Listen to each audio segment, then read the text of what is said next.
C'est une image de plus en plus habituelle. Ici à Nairobi, cet employé de la ville désinfecte l'espace public. On asperge même les médias qui arrivent avec leur lot de mauvaises nouvelles. On veut tuer tous les virus, dit-il. On utilise du chlore, ce qui est assez efficace. En Afrique, on dénombre près de 2000 cas de coronavirus. Sur une population de plus d'1 milliard de personnes, ce n'est pas encore alarmant. Mais cette pandémie invisible avance sournoisement et on redoute le pire dans les prochaines semaines.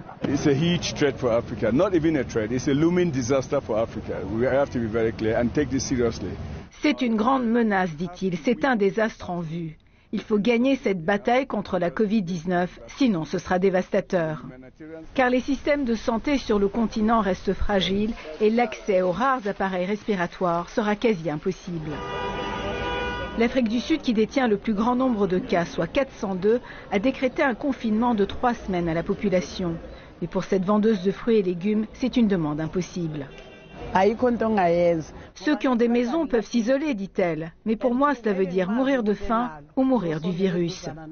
L'Égypte, le deuxième pays le plus touché avec 19 morts, a déjà fermé ses aéroports et ses établissements scolaires, mais ses cafés et restaurants restent ouverts. Mais là où on craint le pire, c'est au Nigeria. Avec une population de près de 200 millions d'habitants, c'est le pays le plus peuplé d'Afrique et ce virus fait peur.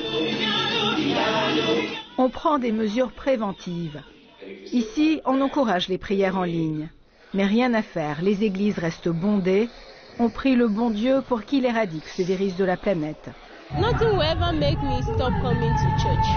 Rien ne m'empêchera d'aller à l'église, dit-elle, même si je suis la seule. Pour le moment, on dénombre 36 cas au Nigeria et un mort. Les premiers cargos de tests de dépistage et de masques sont arrivés sur le continent, gracieuseté du milliardaire chinois Jack Ma.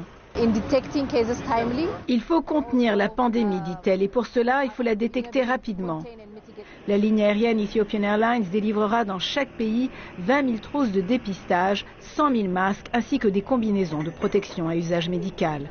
Car la prévention est cruciale. Ici Azeb Odegurgis, Radio-Canada,